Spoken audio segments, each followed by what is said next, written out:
Hello students, you are welcomed in Education Arena YouTube channel Kharkhoda. Students, we are learning tenses and today we are going to learn future perfect continuous tense.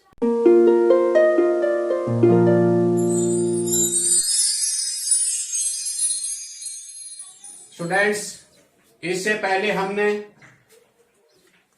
Present की सभी चार type और past tense की सभी चार सब types और future की हमने फ्यूचर इंडेफिनिट, फ्यूचर कंटिन्यूअस और फ्यूचर परफेक्ट टेंस के बारे में डिटेल से अध्ययन किया और उसके बारे में जाना।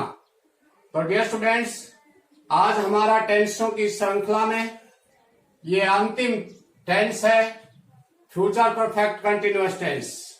तो आइए स्टूडेंट्स जानते हैं फ्यूचर परफेक्ट कंटिन्यूअस टेंस के बारे में। फ्यूचर परफेक्ट कंटिन्यूअस टेंस का प्रयोग ऐसे कार्यों हेतु होता है जो भविष्य में किसी समय तक जारी रहेंगे। ऐसे वाक्यों में समय का संदर्भ आवश्यक है।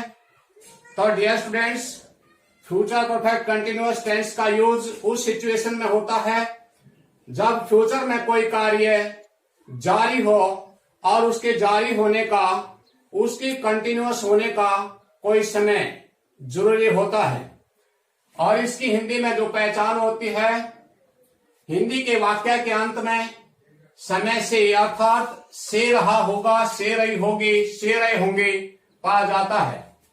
डियर स्टूडेंट्स, देखिए इससे पहले हमने प्रेजेंट परफेक्ट कंटिन्यूअस टेंस और पास्ट परफेक्ट कंटिन्यूअस टेंस के बारे में जाना और उसमें हमने पॉइंट ऑफ टाइम के लिए सिंस का यूज किया था और पीरियड ऑफ टाइम के लिए फॉर का यूज किया था।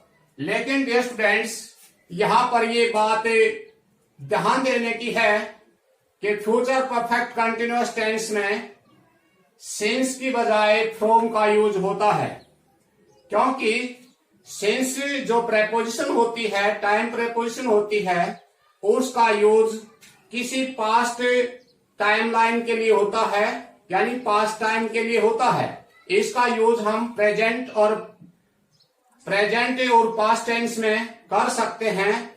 लेकिन dear students, future perfect continuous tense में सिंस की बजाय फ्रॉम का यूज होगा। ये बात ध्यान देने की है।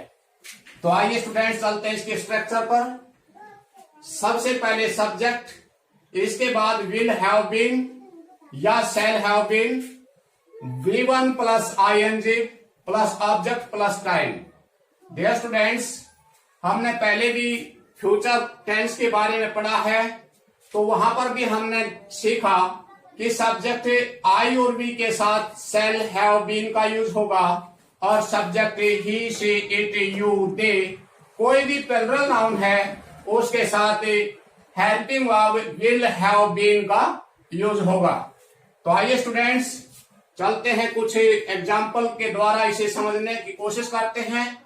हम कल सुबह 8 बजे से परीक्षा दे रहे होंगे। तो डियर स्टूडेंट्स, देखिए इसमें फ्यूचर में एक्शन जारी है और टाइम भी दिया हुआ है, तो ये हमारा हुआ future perfect continuous tense. We shall have been taking the exam from 8 AM, सुबह 8 बजे से। तो डियर स्टूडेंट्स, यहाँ पॉइंट ऑफ टाइम के लिए हमने फ्रॉम का यूज किया instead of since. Negative sentence में चलिए, we shall not have been. तो डियर स्टूडेंट्स, देखिए जो नोट है वो तीसरे स्थान पर है, तीसरे स्थान पर नोट है। We shall not have been taking the exam from 8 AM। Interrogative sentence में हेल्पिंग वर्ब शैल सबसे पहले, फिर सब्जेक्ट, इसके बाद have been, V1 plus ING, object from 8 AM। क्या हुआ? Shall we have been taking the exam from 8 AM। तो dear students, ये था हमारा फ्यूचर परफेक्ट कंटिन्यूअस टेंस का अफर्मेटिव, नेगेटिव और इंटरोगेटिव। यदि इंटरोगेटिव नेगेटिव है डियर स्टूडेंट्स, तो शैल वी नोट, यहाँ तीसरे स्थान पर नोट का यूज होगा। Shall we not have been taking the exam from 8 AM। Next example पर चलिए। राधा शाम को 2 घंटे से नाच रही होगी। Radha will have been dancing for 2 hours, period of time के लिए for 2 hours in the evening. अगर डियर स्टूडेंट्स नेगेटिव बनाए तो Radha will not have been dancing for 2 hours in the evening. Interrogative बनाए तो will Radha have been dancing for 2 hours in the evening.